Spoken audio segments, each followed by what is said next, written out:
La compagnia teatrale Le Beatitudini rappresenterà sabato sera alle ore 21 a San Leone la commedia La Fortuna con la F maiuscola, un appuntamento che continua ad Agrigento dopo quelli che avete fatto anche in provincia.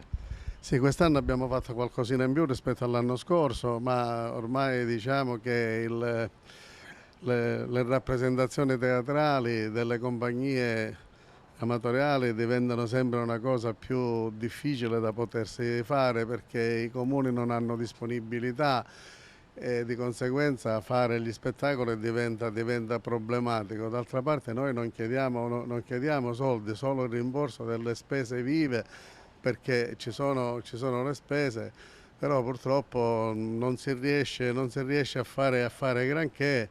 Quest'anno fortunatamente abbiamo fatto 5 spettacoli in giro, siamo andati a Costa Bianca, a Montallegro, a Siculiana, oltre alla nostra prima, sempre nel nostro quartiere di Monserrato.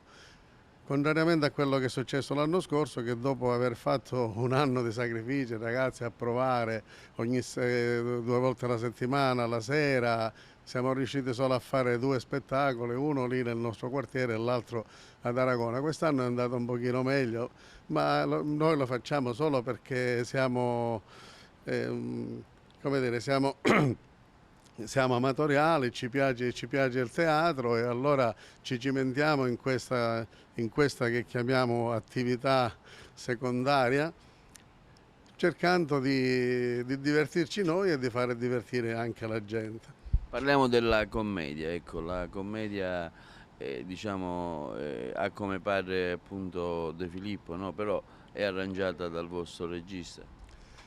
Noi da un po' di tempo a questa parte effettivamente ci siamo, come dire, tra virgolette, specializzati nelle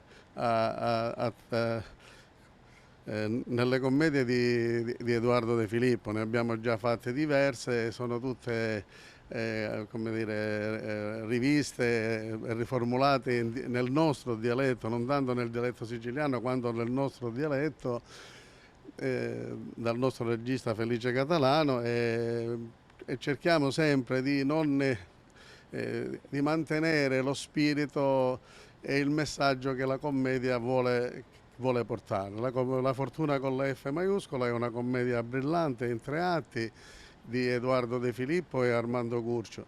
È stata riadattata, come dicevo prima, al nostro dialetto, è una commedia molto divertente e poi che alla fine, come tutte le opere di Edoardo, lancia un messaggio che possa essere facilmente recepito dalla gente.